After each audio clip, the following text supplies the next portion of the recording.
problem of violence on women in war is a worldwide problem. We want to make women's work visible and women's politics.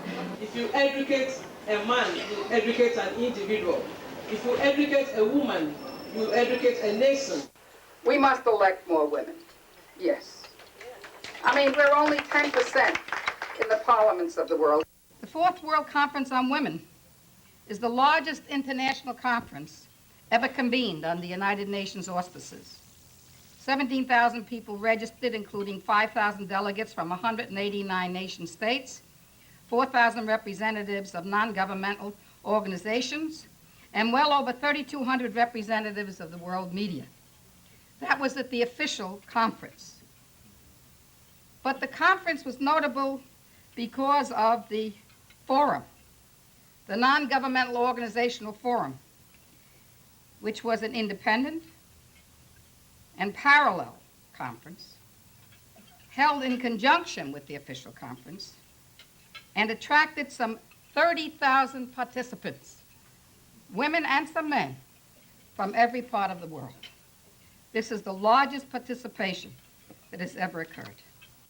I declare the NGO Forum on Women, Beijing, 1995.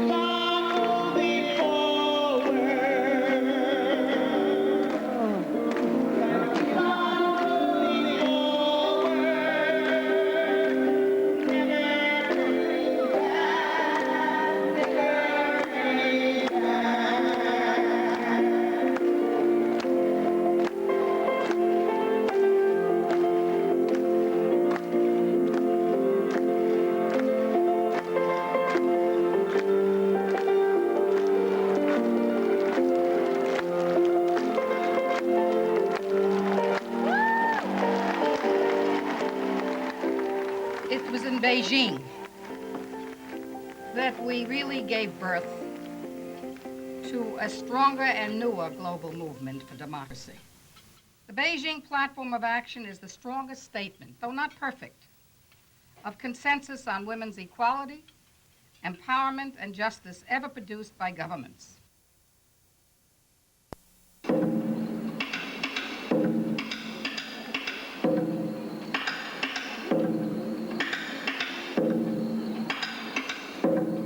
I have been inspired especially by the women from the South, by the women from the developing countries, who against overwhelming odds have fought to change their lives. My name is Mary Rushwaya, and I am from Zimbabwe, YWCA. And I am here because of the World YWCA. This is rural appropriate technology. All the women are so happy with this technology because, you know, they are now able to make bread on their own at home. Some areas we don't even have the bread. We have to go some 4 or so many kilometers. But now the women are making the bread on their own and at local. And also they make bread for sale. They are now able to earn the money. Before, they didn't even have to know that a woman can get some money from anywhere. But because of this thing, it is a local technology and also an income generating. This is called the drum oven. I work with grassroots women. I visit communities. I visit villages. And we sit down together with the villages. They actually identify their own problem themselves.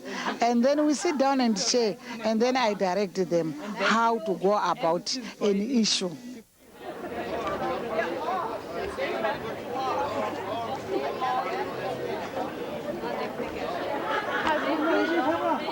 My name is Kathy Tani, and I am from Papua New Guinea. Port Moresby is a center place, but there are a lot of squatters. So we are one of the squatters, so we call it settlement or community area. I am a president for the community or the Talai settlement. And the rest of my women, I have members of 44 women who I worked with, who I helped them. Sometimes when they don't speak English, and I interpret for them. And I am teaching them how to sew the clothes and how to bake scones, because they are right down level. Some of them didn't went to school, and some of them only grade 6, and some of them even grade 1. So I'm trying to give them literacy training so they can know something. We are trying to do something like doing handcraft, weaving the balloons or string bag, something like that to sell on the street. We're trying to come and steal ideas from the world so that we can go and make use of that ideas and new ideas so that we can help our children. Yeah, send your girl child to school, send your girl child to school. Mama, I want to go to school.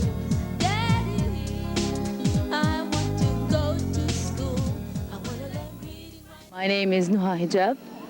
I live in a small village in Israel, in North Israel. And I'm a mother for 3 wonderful children. And I have a great husband. He all the time encouraging me to improve my education.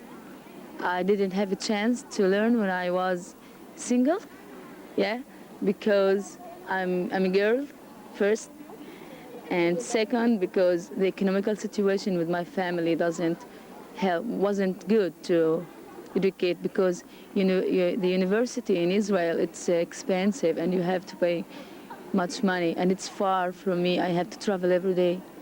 And my father didn't believe that the girl should learn. He said that the girl after the high school, she should marry and have children and to be home keeper. And that's what he made. But it's my luck that I have a great husband. He saw me how much I like to read. We have an organization in Brooklyn, New York, where it's called Neighborhood Women of Williamsburg Greenpoint, which is a community-based organization that deals specifically with women's issues and their families. In New York City, the high school dropout rate in the community where I work, it's close to 80%. One of the biggest things that we see now is that we have all these young girls, specifically the young girls who are getting pregnant at 12, 13, 14 years old, usually by much older men, 25, 26-year-old, who provide, who for the young women, they think they provide stable environment because they have an apartment, or because they have a nice car, or because they have things that they do not have. But what happens is that this man is with them for just a few months. Usually they're not there until the baby is born. So we have an alternative high school where young people are able to bring their children in, and we have a daycare for them. And one of the biggest things that we try to work at is trying for that teenager, when she has her first child or he has his first child, not to have another child until that person is able to go to school, finish their high school, get a trade, go to college, so that they're able to support and create a better living for themselves. My name is Margaret Aihunu from the Solomon Islands, and I came here to represent the Soroptimist International of the South Pacific. I got a big family with 5 brothers and 6 sisters. I was able to be the lucky one to be educated in a church school that belongs to the Church of England. And it was a privilege for me that I was taken by the missionaries to school, and I was cared for. And beside that, my father was able to help me to pay all my necessities to go to school. Though he was not educated, he saw that it was important for me to go to school. So I went to the primary school, and then went to a high school, and then I went to a college where I was trained to become a teacher. In my country, not every parents go to school, and not all parents have jobs. So I got Loretta, who goes to King George the High School, which I am paying her school fees with everything else that she is expected to have at school. Now, I have been paying school fees for another girl who has already left school, and she is to train to become a computer. So I'm actually sponsoring 2 girls in my country, and I feel that I have to help the women of tomorrow to be educated, and especially in getting a job.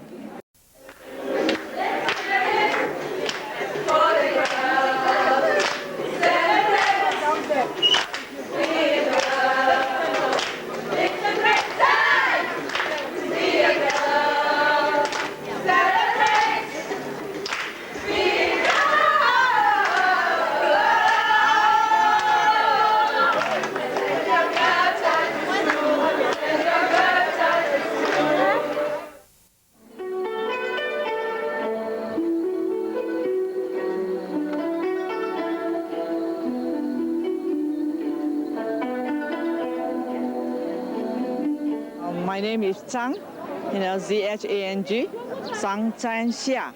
It's very difficult for you people. So I work in Zhongshan University. So I'm a chemist. And working in the chemistry department. And I'm also involved in the environmental science also. I'm the director of the Environmental Science and Engineering Research Center. Goals of given every opportunity to be educated. After the graduation, the government will give them, they will allocate jobs for them. Of course, you can go to the governments, they can give you jobs. But if you want to choose for yourself, they have less chance than the boys, They will think that when the boys come, when the girls, they will have marriage, pregnancy, and children. So they will rather, those private company, they would rather have boys. That this is a problem. Yeah, I think in America you have this also. We think it's very necessary to change the whole structure of the working world, to make it more women and mother and family friendly. And basically, the working world is organized around a male way of life. Going to work 8 hours a day and then coming home and having someone else take care of the rest of private life or private work is a male way. And these others are usually women. It's either your wife, or it's your grandmother, or it's your nanny. It's a woman. There's a necessity to evaluate unpaid work more strongly than it is now, and also to evaluate motherhood in a way that is not just verbal. The child care is so awful in Germany. For example, after 5 o'clock you don't get childcare. So if you're a nurse, you're in trouble. The project that we did that's particularly related to women's issues was a project about breastfeeding in our particular, I think that was in 3 counties in western North Carolina in the Appalachian Mountains, where many, many people are living in poverty. And it was discovered by the county nutrition workers that fewer women in Appalachia are breastfeeding their babies than is true of the nation as a whole. Breastfeeding is the natural way to do it, and it's better for everybody. It also is free. The biggest victory we felt was the fact that we were able to get some of the managers of the mills and the factories in the area, places where the young mothers are working, to provide a space and break time for the mothers to use the breast pump, and then they could save the milk and feed the babies when they got home. We're still working on the ideal thing would be to have a way for the babies to be there in a care center and be able to be fed directly during the working day.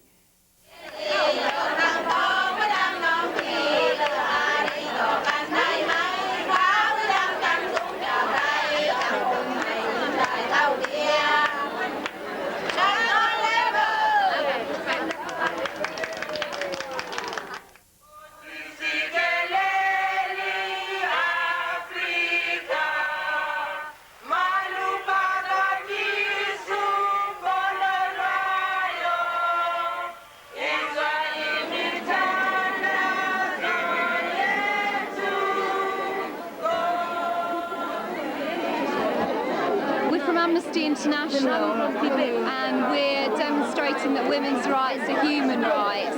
These are cases that Amnesty have worked on women who have been victims of human rights violations. I lived Iran because I had to live for, for save myself and my children. All of the laws are against the women, and we denounce the Islamic laws against the women in our country, and there isn't any human right, and there isn't any human rights. It's really very different from Islam, like the religion. It's not religion, it's political. There is a lot of women that they try to do something. For example, last summer they arrested 80,000 women in the street because their scarf was not here, was there, and there is a resistance like that. There isn't any discussion with them. They kill you. They don't permit you to be.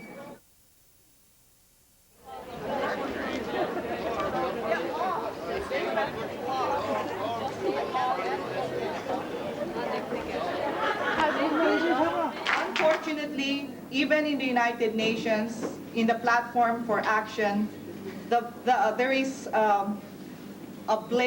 this blatant thing called trafficking, prostitution, and related issues like pornography. These are made invisible. Gabriela, Philippines. We work in the United States on the issue of the mail order bride.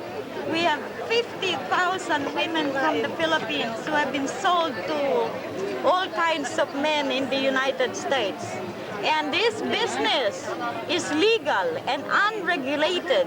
And you have agencies selling 16-year-old girls from the Philippines, from Thailand, from South Korea, from Peru, Ecuador. And now they're starting to sell women from Eastern Europe and Russia. We have to do something about this. This is traffic in women.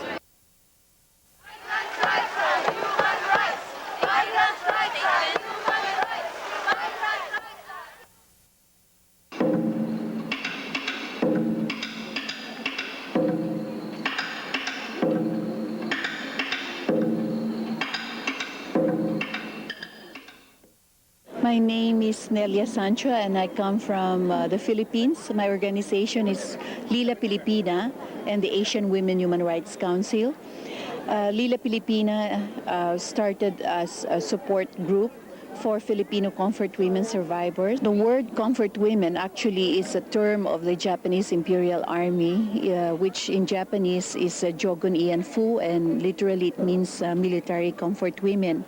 But it is actually a very serious crime which violates the rights of women, and it really involves violence and brutality on women, and this is what we call the military sex slavery, which has been part of a policy of Japanese Imperial Army in World War II to conscript or forcibly recruit thousands of Asian women from Korea, the Philippines, China, Malaysia, and everywhere where the Japanese army went to occupy. It took 50 years for the comfort women survivors to speak about their experience, and it is because it was only this time that a support movement of the women in Asia have come to provide that environment where they can speak out without shame and without fear that they will be stigmatized.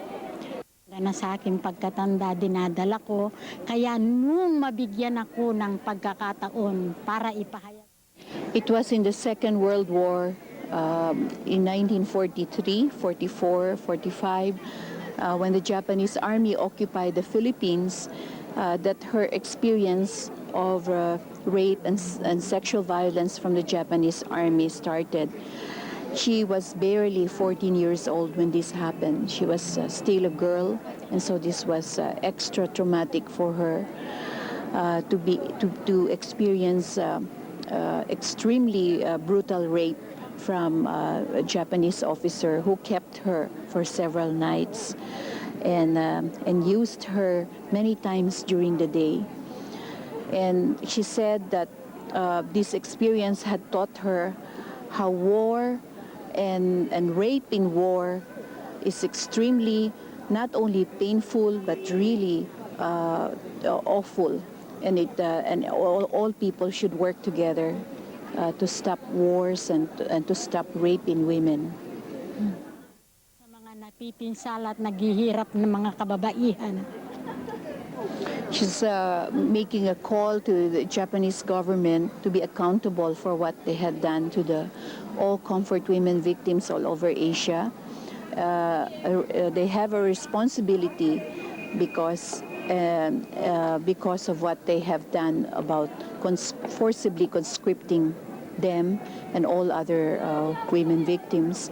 She's also calling out on all governments whom she thinks entered into a war with each other because of greed, and they should stop invading, and they should stop making aggression, and they should think of the ordinary population, the ordinary citizens who suffer, especially the women and the children. Thank you. Maraming salamat na. The problem of violence on women in war is a worldwide problem, and therefore if women link together about this, then their voice will be stronger. And this is what we're trying to do here in Beijing by organizing this event called the International Symposium on Violence in Women in War, which we coordinate with the Korean women who also do work for the Korean comfort women survivors and the Japanese women support movement and the women from Yugoslavia. We have connected, and now we are trying to connect with Rwandan women and Somalian women. And so we feel that this problem could be addressed if more and more women say this is a problem for all of us and not just of the victims, but all women are potential victims because the roots of war, the problems of war are still here around us, and therefore violence on women continue.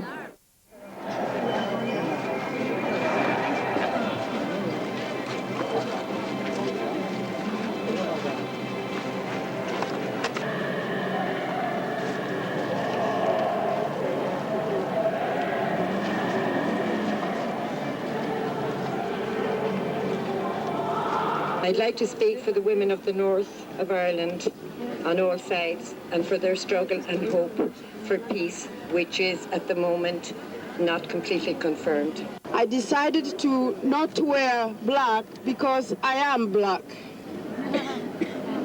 And I wanted to wear a dress that might show that the sun shall rise. There is hope. No matter how subjugated we feel, no matter how hopeless we feel, and especially in my region, when we remember Rwanda and remember Somalia, Liberia, Sudan, and all the other places where slaughter goes on all the time, we speak against arms trade, which is being sold. The guns are being sold to poor Africans to kill each other so that they may remain poor, underprivileged, and marginalized. But we cannot lose hope. Here in Beijing, in the midst of all of you, we feel that the sun shall rise. And so we join all of you, and we continue to hope that we shall share the solidarity that we have seen here this evening. May you have peace when you go home.